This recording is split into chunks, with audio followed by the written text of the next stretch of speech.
16वां बाब, मौजज़े का मुतालबा। फिर फरीसियों और सदूकियों ने पास आकर आजमाने के लिए उससे दरख्वास्त की कि हमें कोई आसमानी निशान दिखा।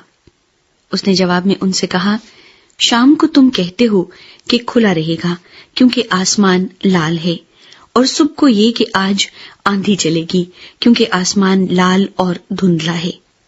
तुम आसमान की सूरत में तो तमीज करना जानते हो, मगर जमानों की अलामतों में तमीज नहीं कर सकते।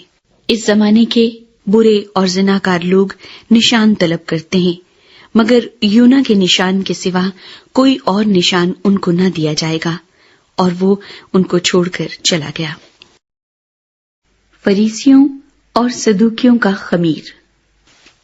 और शागिर्द पार जाते वक्त रोटी साथ लेना भूल गए थे। यीशु ने उनसे कहा, खबरदार, फरीसियों और सदूकियों के खमीर से होशियार रहना। वो आपस में चर्चा करने लगे कि हम रोटी नहीं लाए।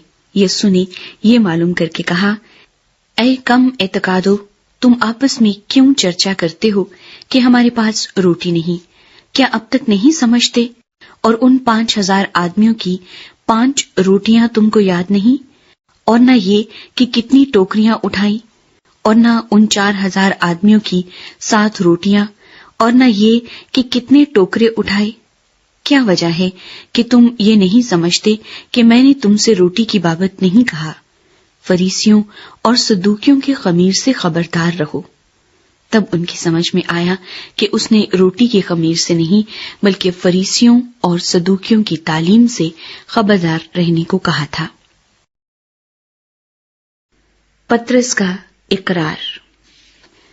जब यीशु कैसरिया फिलिपी के इलाके में आया तो उसने अपने शागिर्दों से ये पूछा कि लोग इब्ने आदम को क्या कहते हैं? उन्होंने कहा, बाज यूहन्ना बपतिस्मा देने वाला कहते हैं, बाज एलिया, बाज यर्मिया या नबियों में से कोई। उसने उनसे कहा, मगर तुम मुझे क्या कहते हो? शमौन पतरस ने जवाब में कहा, तू जिंदा खुदा का बेटा मसीह है। यीशु ने जवाब में उससे कहा, मुबारक है तू शमौन बरयोना, क्योंकि ये बात गोश्त और खून ने नहीं, बल्कि मेरे बाप ने जो आसमान पर है तुझ पर जाहिर की है। और मैं भी तुझसे कहता हूं कि तू पतरस है, और मैं इस पत्थर पर अपनी कलीसिया बनाऊंगा, और आलमी अरवाह के दरवाजे उस पर गालिब न आएंगे। मैं आसमान की बादशाही की कुंजियां तुझे दूंगा, और जो कुछ तू जमीन पर बांधेगा वो आसमान पर बंधेगा, और जो कुछ तू जमीन पर खोलेगा वो आसमान पर खुलेगा। उस वक्त उसने शागिर्दों को हुक्म दिया कि किसी को न बताना कि मैं मसीह हूं। यीशु मसीह के मसाइब और मौत। उस वक्त से यीशु अपनी शागिर्दों पर जाहिर करने लगा कि उसे जरूर है कि यरूशलेम को जाए और बुजुर्गों और सरदार काहिनों और फकीहों की तरफ से बहुत दुख उठाए और कत्ल किया जाए और तीसरे दिन जी उठे। इस पर पतरस उसको अलग ले जाकर मलामत करने लगा कि ऐ खुदावंद, खुदा न करे ये तुझ पर हरगिज नहीं आने का। उसने फिर कर पतरस से कहा, ऐ शैतान, मेरे सामने से दूर हो, तू मेरे लिए ठोकर का बाइस है, क्योंकि तू खुदा की बातों का नहीं बल्कि आदमियों की बातों का ख्याल रखता है।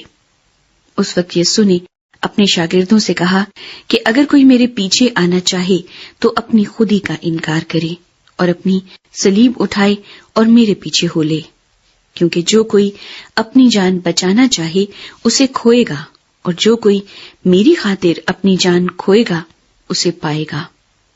और अगर आदमी सारी दुनिया हासिल करे और अपनी जान का नुकसान उठाए तो उसे क्या फायदा होगा, या आदमी अपनी जान के बदले क्या देगा? क्योंकि इब्ने आदम अपने बाप के जलाल में अपने फरिश्तों के साथ आएगा। उस वक्त हर एक को उसके कामों के मुताबिक बदला देगा। मैं तुमसे सच कहता हूं कि जो यहाँ खड़े हैं उनमें से बाज ऐसे हैं कि जब तक इब्ने आदम को उसकी बादशाही में आते हुए ना देख लेंगे, मौत का मजा हरगिज ना चखेंगे।